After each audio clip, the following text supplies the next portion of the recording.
Hello, hello! I am Malika Dupree Walker, and I am a proud intern at the Gender and Sexuality Equity Center, or GSEC. But I assure you, we're not a gang. We don't bang. We're non-violent. I promise. I promise. Actually, our mission statement is to involve the community to progress within feminist thought and also to make a safe place for anyone who identifies or is an ally towards the LGBTQ community. And we really try to promote this environment of inclusivity, and that is why I come to you today.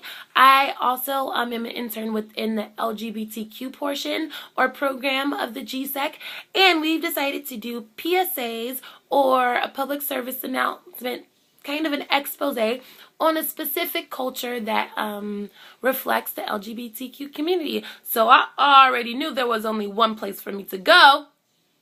Drag culture! OMG! So I am just in love with drag culture. Give me a fierce drag queen and or king and I am in love. I'm in love.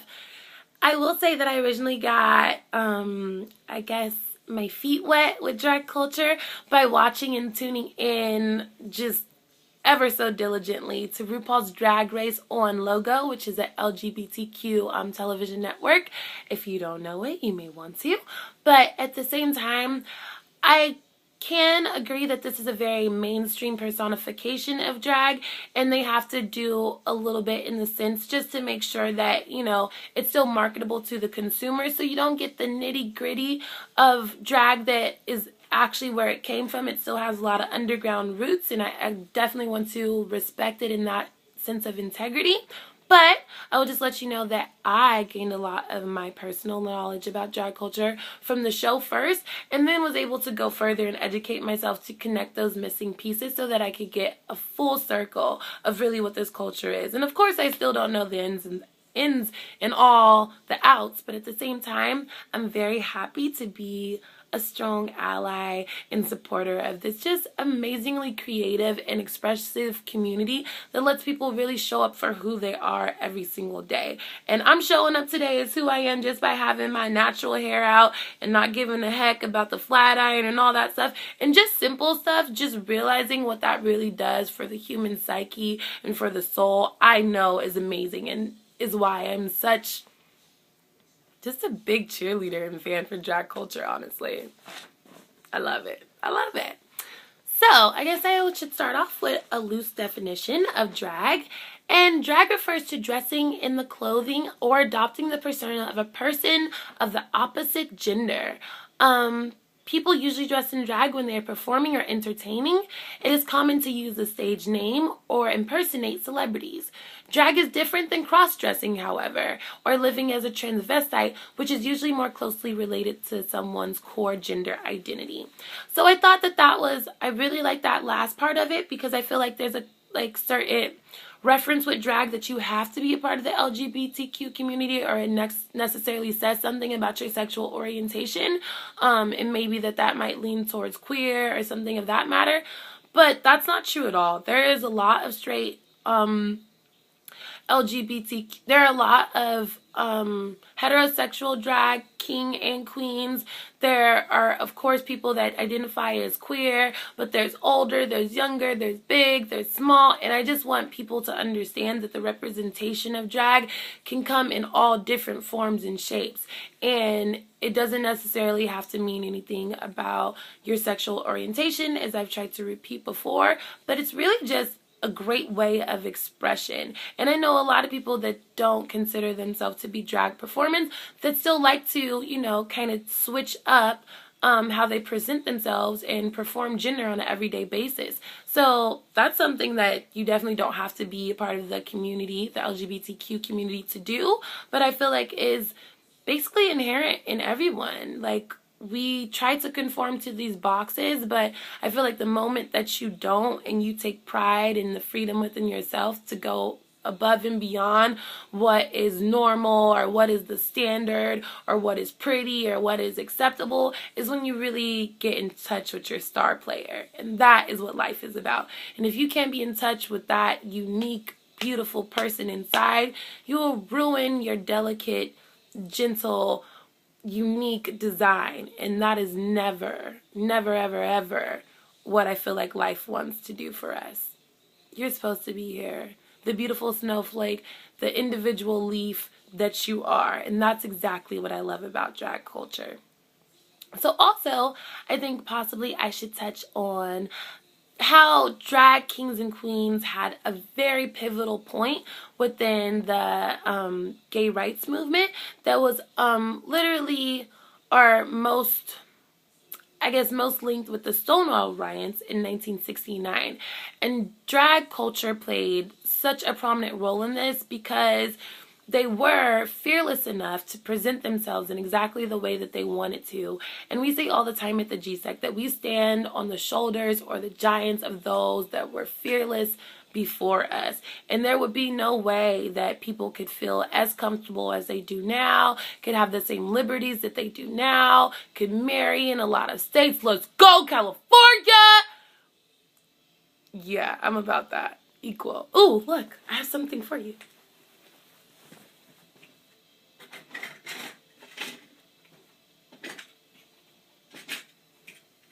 Yeah.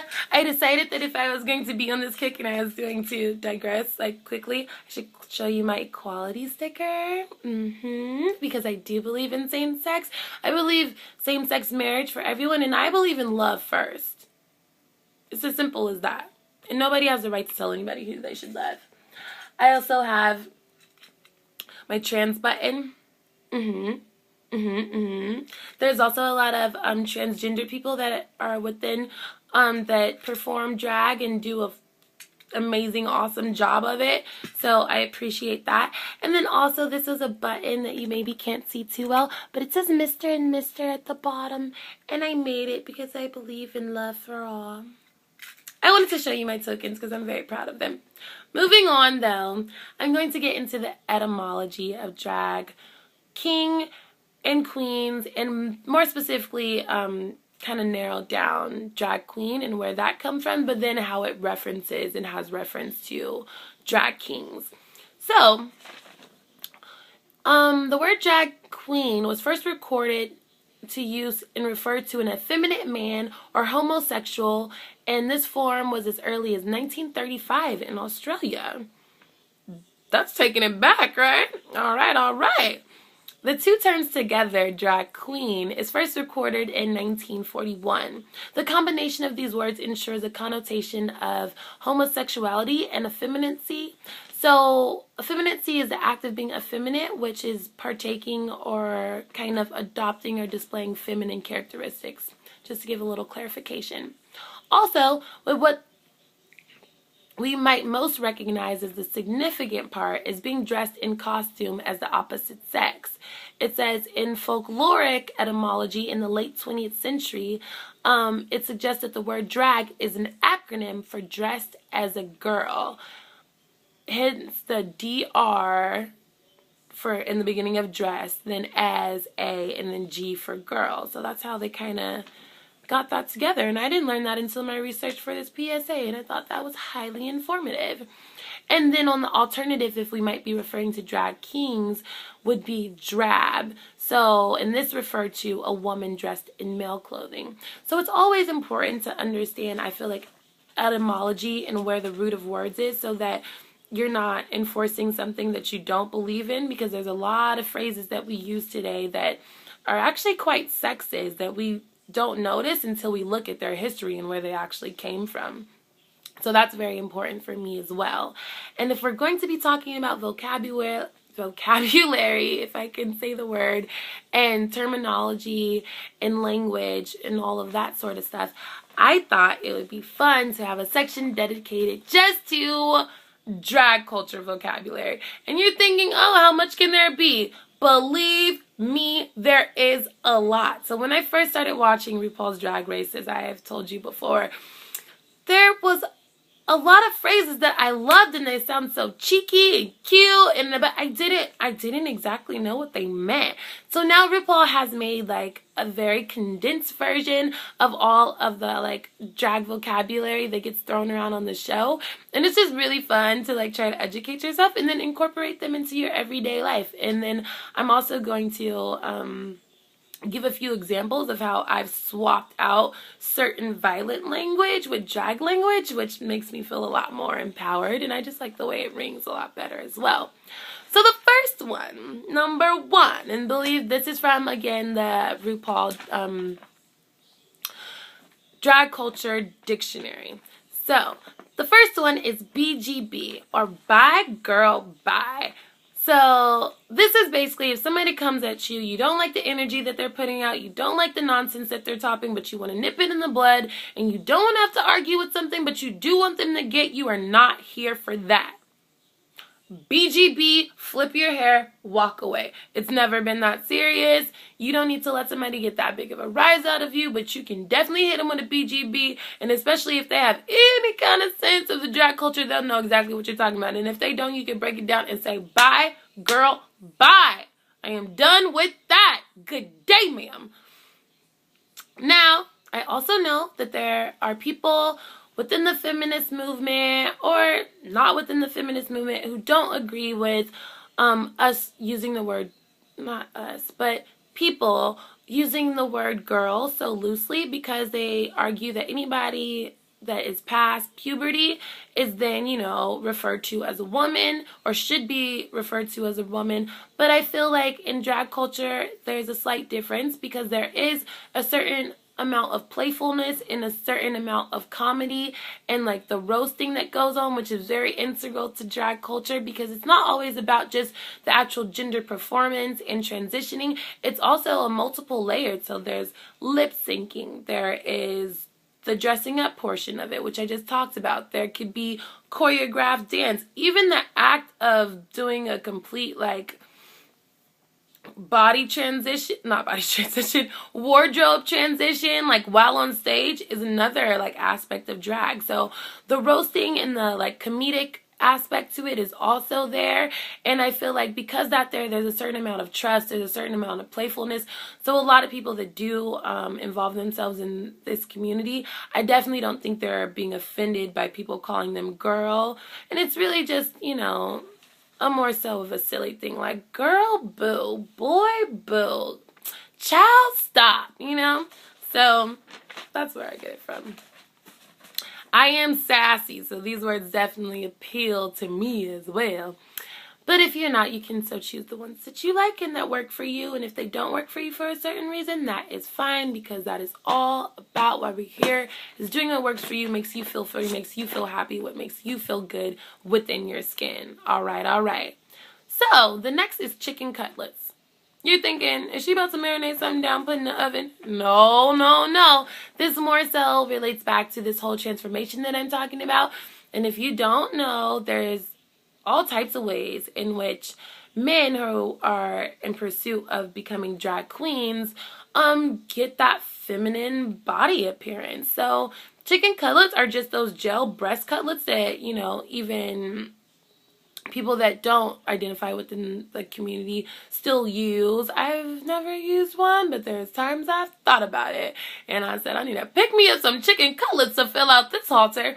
But it just is that prosthetic piece, and they actually now have them where that you can also almost give the illusion of actual skin of the cleavage with kind of a flesh colored film that goes over you, and then you would apply it, tuck it into your dress or whatever type of garment you're wearing, and then you'd have this kind of raised kind of puff look of actually quite real looking breasts, and then they just go up and use makeup to touch it up and blend so that it blends into them, and you would think they had just a nice pair of beautiful breasts.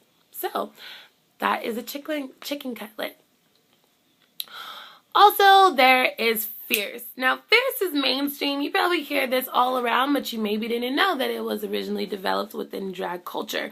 And I like it because it just makes me feel powerful. When somebody tells you you're fierce, that means that you are bold, you are stepping into your power, you are censoring yourself, and you are owning it. And that's why I love Fierce, because so much about femininity, we try to make it as being, demure and pacifist. But when I hear Fierce, I don't hear anything like that. I hear I can be powerful, I can be me, And all of that is great. And whether or not I am assertive with that, whether or not I am in your face with that, shouldn't matter, because I am still personifying a woman. And I love that about the word. It's just, it sounds like it is, in my opinion. And then we have fishy. So I just learned what fishy meant today. Fishy is to look like a woman, not like a man dressed as a woman. So I guess if you're doing drag and your ultimate goal is to master gender performance of your opposite gender, then this would be something that's definitely a goal in which you're trying to come to. But basically it's a compliment, saying like, whoa, you're very much passing, and I wasn't even sure whether or not you're a man. But in a lot of ways, I don't think that that's the ultimate goal for a lot of people, and it's more so, like I said, about the comfort in the expression. And I don't want for people to ever think that if you don't exactly pass as other sign, as long as you feel good in what you're doing and you feel pretty and you feel attractive and you feel confident, that's all it ever needs to be. So being fishy could be on the menu, it could not be on the menu, but at the same time, it's about that self-love that's inspired by being able to put on these different costumes, trying to put yourself in another person's shoes or another gender's shoes, and really experience that, embrace it, and loving that as well. So I think that's very important. And then the tuck. The tuck is referred to when males who are about to in their transition will tuck their genitalia so that it won't, you know, bulge out in maybe tighter garments and skirts and dresses of that sort. But that just refers to, I've seen it done where some people actually put on like a type of underwear and then kind of tape it down. There's all types of ways in which I guess you can like tuck it into around the back of yourself, of course.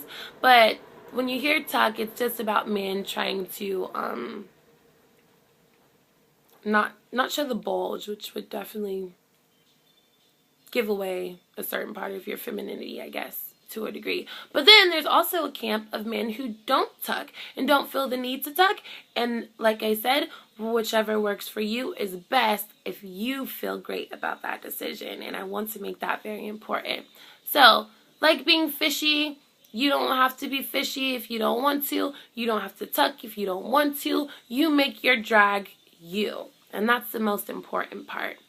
So now we're going to get into, I don't know, more so of maybe like the catty words. But I will say, the one thing that I really do respect about drag culture is they give it to you raw and real. And I really respect that, because so much so in our society, I feel like there's already going to be people that just can't get the expression, can't get that you can be in touch with different sides of your masculinity and femininity, no matter what your sex, no matter what your gender at so given time.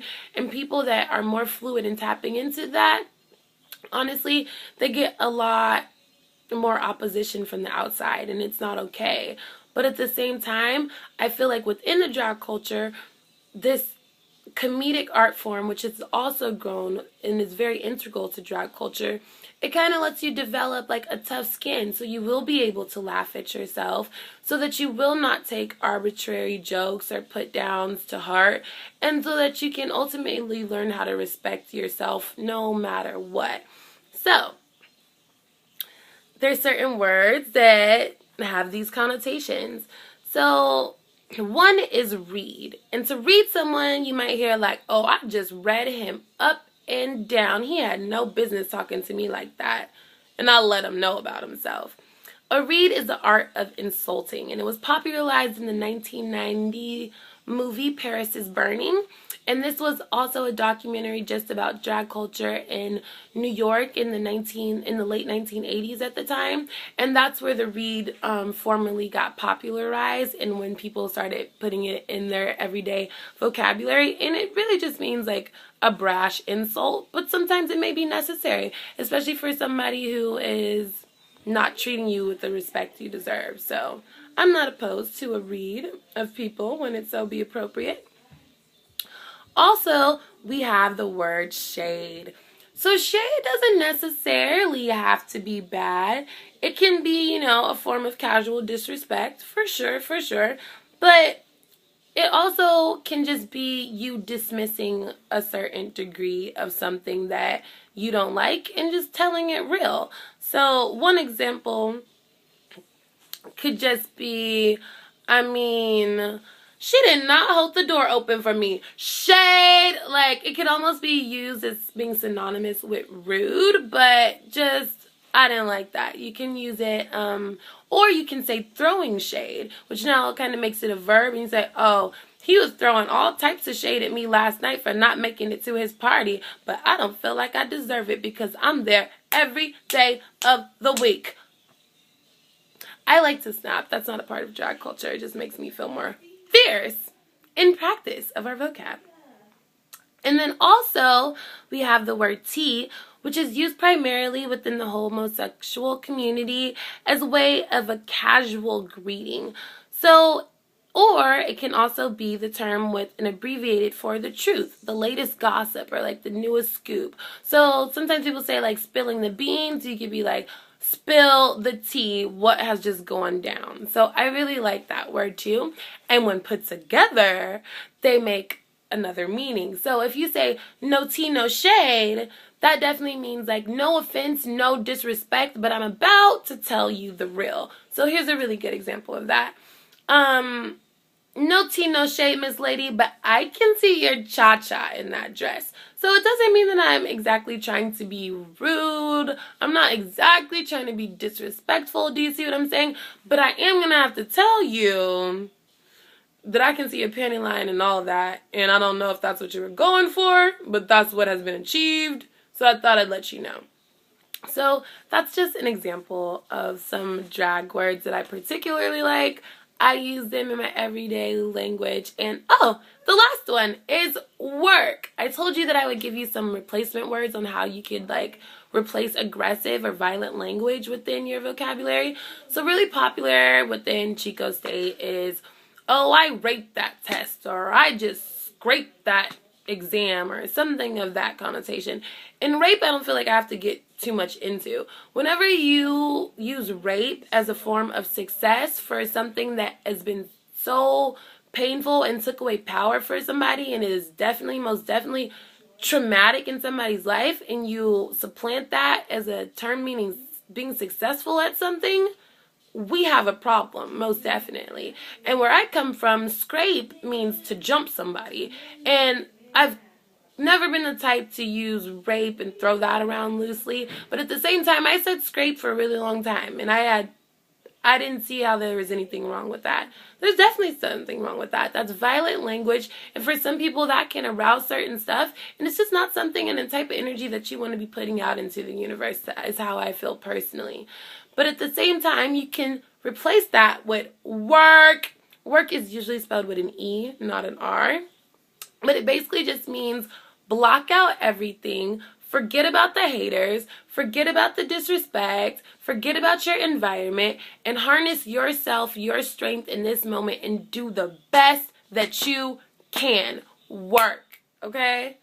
I love it. And when I finish a test now, if I know I've done good, oh, it gets a giant work at the bottom, because that's what I just did. I believed in myself, and I came forth and put my best foot down in the best of my abilities. So that has been my RuPaul's vocab session. And now I guess I told you I was going to touch on drag kings and that I would not leave them out because they are, excuse me, they are sometimes forgotten. I'm a little sicky, but that does not mean that I am not capable of doing this PSA. I got you. I got you. Okay. So, drag kings are mostly female performance artists who dress in masculine drag and personify male gender stereotypes as part of their routine.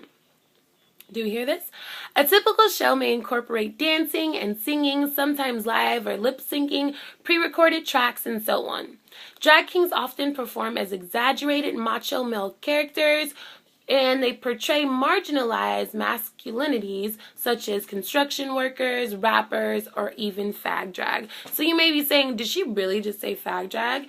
And I did, but there's a specific way that this subgroup of drag king culture is different. So there was a whole push where, as I talked about, everything in drag is usually bigger than life, exaggerated. You got to come with the drama. You got to go big or you got to go home. Because if you are going to be trying to adopt someone else's gender performance, sometimes it goes hand in hand with just blowing that up so that you're able to achieve the type of gender performance that, you know, you're trying to portray. But in a certain sense, there were a group of drag kings that said, you know what, I maybe have a problem with presenting myself in this hyper macho sense because there's so many other ways in which men are masculine, and it doesn't take away from them if they don't have these, I don't know, traditional macho type attributes. So fag drag then came onto the scene, and it's more so a woman who identifies, or someone who identifies as a woman who dresses as a drag king to kind of personify more effeminate characteristics of manhood, but that those are no less valid than any other expression of maybe hyper macho or masculinized manhood, I guess we would say. So I appreciate that, just in acknowledging the spectrum, and that all presentation, as I've been saying and reiterating over and over again, is always going to be different, but it's most definitely always important to, I don't know, include everyone so that we don't silence people and so that people do feel comfortable to be their exact selves at all times.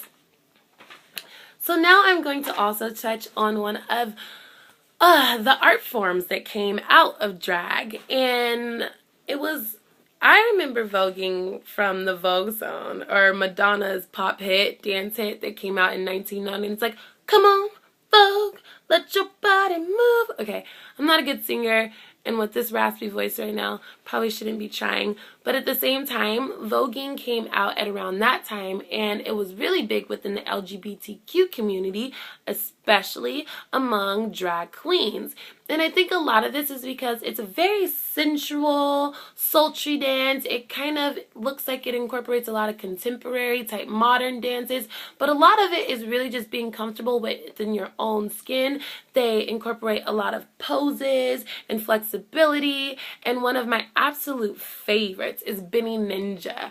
I would suggest that anybody who is even mildly interested in voguing go on YouTube Benny Ninja, because he's so fierce and so awesome that he's even been featured on America's Next Top Model to teach the models a little bit about posing, because if you're a voguer, believe me, you can work your angles. So I wish I had some dance music, but it's just like filling yourself out, but you pause and you work and you strut and you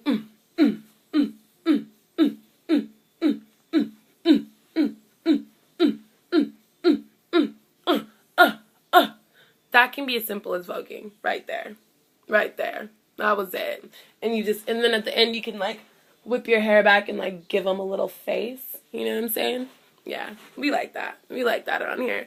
So I love voguing. I love drama. If you haven't realized, I'm having a lot of fun with this because this is something that speaks to me already. But like I said, everyone's presentation of drag is going to be different. For a drag king, there's probably not going to be a whole lot of giving face. There might be a lot of fierceness, but there's not going to be as much as what I'm doing. There may not be any snaps for truth. Do you understand what I'm saying? But however it fits on you is how we would like it to be personified. So it really doesn't matter. There's full range within that. And then lastly, I wanted to speak on incentives for drag, because a lot of people just are kind of confused, and I feel like they don't really get what's going on. But there's a lot behind drag and why people really step into that character or personify someone that is not themselves, or a gender presentation that is not themselves. And I got the grand opportunity to actually have phone interviews with both a drag queen and a drag king. So I first am going to talk about Minnie Myrna. And Minnie Myrna is a drag queen who is within the Chico State community, or Chico community I should say, and she is just awesome, and she was nice enough to give me her thoughts on her incentives for drag and how she started, and I'm just going to go through a little bit of what was shared with me. So Minnie Myrna said that she started drag about 13 years ago when a friend put her in a costume for Halloween, and she said it was just a blast. She had so much fun, and she said she just knew right then, like, she was stuck. Well, not stuck, but that she would stick with it, and that it was definitely something that she always wanted to incorporate, like, within herself.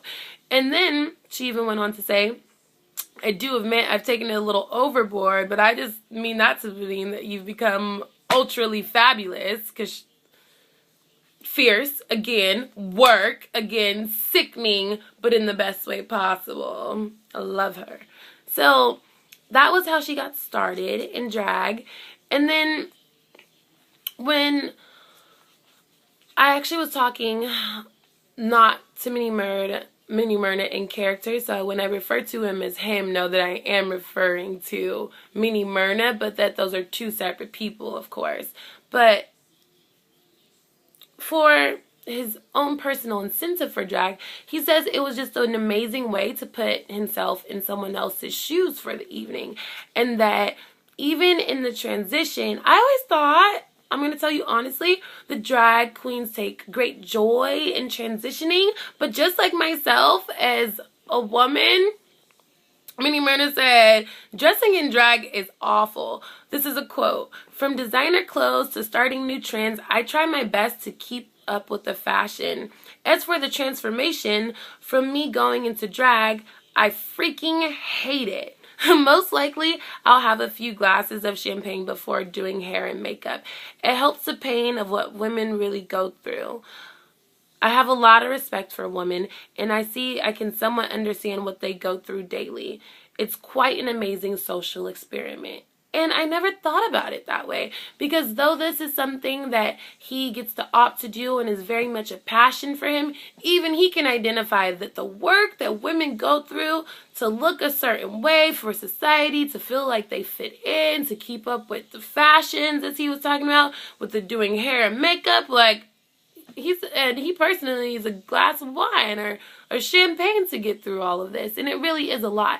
And even though I feel like when he does step into that character of Minnie Myrna and he's feeling great about himself and he's working it and he's fishy and he's serving it for everyone to see, it's still definitely a different experience. And he just definitely reinforced that it takes a lot of work, but it's rewarding for him, and that he definitely likes being able to impersonate Minnie Myrna, because when growing up, like, in a kind of, you know, just American middle-class family, there's certain stuff that he wasn't able to personify as a man, that he feels like when he does drag, you know, his drag character, Minnie Myrna, he's able to express. So my drag character, he quotes, Minnie Myrna, is basically someone who I was raised not to be.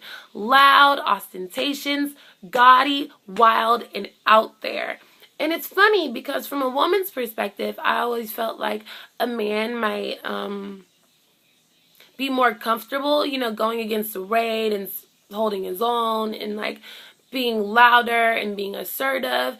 But in certain ways, manhood means different things for other people, and so does being feminine. So maybe he felt like he had to be more reserved, more stoic, more things that didn't agree with just this vibrant expression that Minnie Myrna gets to do unapologetically. And that's why I really like drag, because you can step into a character that is not like yourself, that maybe in a way makes you feel uncomfortable, but you're still able to have that outlet, and you're still able to step into those shoes, and you're still able to gain that experience, and then you're still able to empathize with what it feels like to be on the other side, and then just garner a whole newfound respect for, you know, the opposite gender. So I felt like that was great, and I want to give a personal shout out to Minnie Myrna. mwah, mwah, for sharing everything with me, and I learned a lot in the process from you, and I hope to support you soon throughout this summer within the Chico community. And then I was very surprised I got to interview a drag king, and his name is Ivan Sharp, and honestly, he blows my mind. So when I was talking to Ivan Sharp, not in character, so as a woman, it was brought to my attention that, like, when she is Ivan, she feels 100% male. She packs, which is kind of like the opposite of what I was talking about earlier with the tucking. To pack is to, not make up for, but put what is not naturally there so that it appears as if you have male genitalia. Packs, binds, which is binding the breast down, does all of that work so that she really embodies Ivan and feels like Ivan. And she says once she gets into costume, once she's done with all of that she has reign to be exactly who she wants. And when she embodies a man, sometimes the negative traits come with it. And she says she can sometimes act like a pig, but she has the freedom of expression to do so, where she doesn't feel comfortable doing that elsewise. So he maybe, when personifying Ivan, would be more aggressive, will be more blunt with women, can do a myriad of array of things that she as a woman may not feel comfortable doing, but she loves that she has that freedom of expression through drag culture, through being Ivan Sharp, who's very handsome, by the way. And it just makes her feel empowered in this way. And then also quoted, she said, "Instead of being an angry woman, I became an angry man. It's more socially acceptable."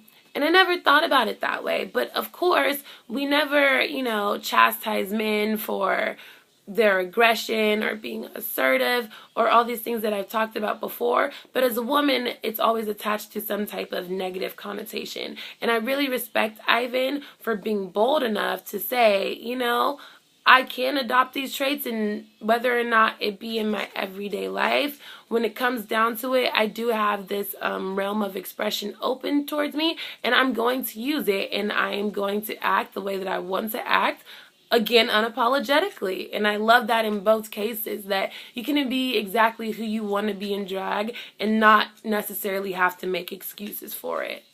And that's good. That's very liberating, and I feel like it's something that's very healthy for the soul, for the psyche, for all of us that are just trying to find ourselves, and who have found ourselves, but still want to express ourselves in an array of different ways that we are not always allowed to do if we're just presenting for one type of gender performance. So I thought that was impactful.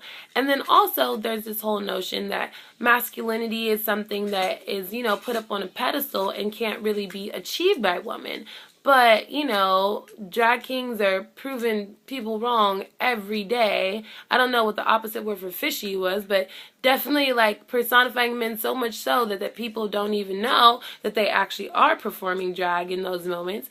And it was said, if a woman can do it, so much for masculinity being sacred. And I really like that, because we're really, whether it be equality for same-sex marriages, or whether it be equality for pay within the workplace, between equal wages for women and men, this equality needs to be established, and there should no longer be like, this is right for you but wrong for her and all that type of jazz. So having that freedom, I just think, is totally important, and it's definitely heart-touching. Ivan also said that it brings about a broader consciousness of self, so that you can maybe bring those attributes that you do fear when you're not in drag into your everyday performance and feel more secure in it, and then living a more complete life by accepting and embracing all sides of yourself. As I said earlier, we box people in, and it's really detrimental to who we really are. And whether you be woman or man in gender, you're always going to have feminine, masculine parts of yourselves, but a lot of the times we silence those selves and we say, that's not okay for me, I can't go there. But then you're not being your full self, and you're not exploring the range of pleasure in which you can derive from really accessing those true parts of yourself that are actually there. So I just like this quote that says, not everyone explores their masculine and feminine sides, but everyone has it within them. So you might as well not do yourself a disservice, I guess, by playing as if you don't have equal parts within yourself. Everybody has a yin to their yang. I know that I'm aggressive in certain spheres that you wouldn't possibly expect me to be, but I like that and I own that, and all those parts of myself make me, no matter what society tells me to be, no matter what they say is okay, no matter what we deem as attractive, no matter what we say is so-called right or so-called wrong. You have to throw all of that out, and I feel like that's my favorite piece of drag culture, that you just have the freedom to express whoever you are, be happy, and I'm just happy I got to make this video and share such an intimate part of drag culture, and hopefully I've brought a sense of certain understanding or newfound understanding of what drag culture is, what the incentives are, where it came from, its origins, and you will now go and spread this information or do your own research or your own exploration, or go find a bar where drag is prevalent and support, because that's definitely, I feel like at the end of the day, what we need is validation to be our true selves. And that's why I respect drag culture. So, signing off, I am Malika Dupree Walker. Thank you for tuning in, and I hope you have enjoyed drag culture. What's the tea?